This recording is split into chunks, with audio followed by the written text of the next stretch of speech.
मेरठ में पति को मारकर नीले ड्रम में भरने वाली मुस्कान रस्तोगी की हैवानियत देखकर न केवल पुलिस महकमा बल्कि पूरा देश हिल गया। अब अहमदाबाद में नीले ड्रम के बाद किचन कांड सामने आया, जिसमें मेरठ की ही तरह पति है, पत्नी है, प्रेमी है और है सीमेंट। जी हां, अहमदाबाद में भी कातिल पत्नी प्रेमी के संग मिलकर न केवल पति के टुकड़े कर चुकी थी बल्कि उसे किचन में दफना भी दिया। उसने फर्श पर नया सीमेंट डलवा दिया और उसके ऊपर टाइल्स भी लगवा दी। अब करीब साल भर के बाद क्राइम ब्रांच और फॉरेंसिक साइंस लैब की टीम ने घर की खुदाई की, तब वहां से मानव कंकाल के अवशेष बरामद किए गए। पूरी स्टोरी इस रिपोर्ट में। मकान नंबर A/6,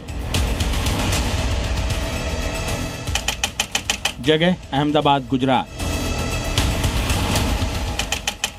नीले ड्रम के बाद अब किचन कांड। जहां वो खाना पकाती थी वहीं पति को टुकड़े टुकड़े कर उसने दफना दिया। सोचिए वो महिला कितनी कठोर दिल होगी जो अपने ही पति की सांसें छीनकर उसी रसोई में साल भर से खाना पका रही थी। इस किचन कांड की पूरी कहानी आपको बताएं उससे पहले आप किचन की इस जगह को गौर से देख लीजिए, क्योंकि यही वो जगह है जहां से कुकर की सीटी की आवाज सुबह शाम आती थी, बर्तनों की खनखनाहट बराबर होती थी, लेकिन यही वो राज छिपा था जिसकी भनक पूरे इलाके में किसी को नहीं थी। अब इनके बीच में कोई लफड़ा हुआ नहीं हुआ, ये किसी को जरा भी भनक नहीं पड़ी।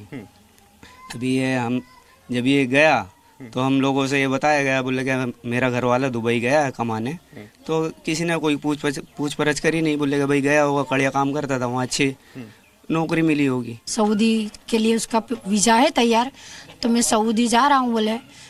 तो उसकी औरत को मैंने पूछा तो उसकी औरत ने ऐसा बोला कि सऊदी। रूबी यहाँ पे रहती थी? हाँ, रूबी यहीं रहती थी, 6 नंबर में रहती थी। खाली कर दिया? हाँ, फिर उसने खाली कर दिया। मैंने उसको पूछा, मैं बोला कहाँ है, तो बोले वो सऊदी गया है। कैलेंडर के पन्ने पलटते रहे, दिन खत्म होते चले गए, महीने बदलते रहे, लेकिन जब समीर की कोई खैर खबर मिलनी बंद हो गई तो घर के मेन गेट पर सेंटर लॉक अचानक से लगा दिया गया।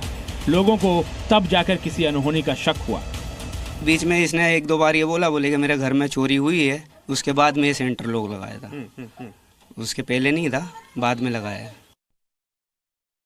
हत्या की साजिश में 4 लोग शामिल थे। पहली, समीर की पत्नी रूबी। दूसरा, रूबी का प्रेमी इमरान। तीसरा, इमरान के मामा का बेटा रहीम उर्फ साहिल। चौथा, इमरान की मौसी का बेटा मोहसिन उर्फ फैजू। जिस रात हत्या होनी थी उस रात फैजू घर का दरवाजा खुला छोड़ गया। इमरान अपने मामा और मौसी के बेटों के साथ रूबी के घर पहुंचा और फिर एक्टिव हो गया योजना को हत्याकांड में बदलने का पूरा प्लान। कातिलों ने वो वक्त चुना जब समीर अपने कमरे में गहरी नींद में सो रहा था। समीर पर आरोपी इमरान ने चाकू से हमला किया, समीर की गर्दन को चाकू से काट डाला।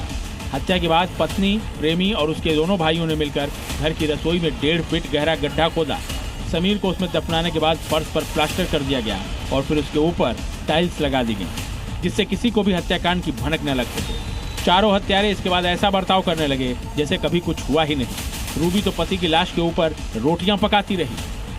महिला थी रूबी, उसने अपने पति को अपने दोस्तों के साथ मिलकर लास्ट ईयर मार डाला था और जो उसके बॉडी के पीसेस थे उसको उन्होंने किचन के नीचे खड्डा खोद के नई कंस्ट्रक्शन करके दबा दिया था। हत्या गला काट के और चाकू से की गई। किसको अच्छा कर्म माने और किसको बुरा कर्म माने। धर्म किसके लिए है, अगर ये पकड़ लिया तो धर्म क्या है ये अपने आप साफ हो जाएगा। क्या आप भी सहमत हैं कि कर्म ही धर्म है? ये परंपराएं, ये रस्मों रिवाज, इनका धर्म से दूर दूर तक कोई लेना देना नहीं है। आचार्य जी, ये इतना अंतर्द्वंद क्यों?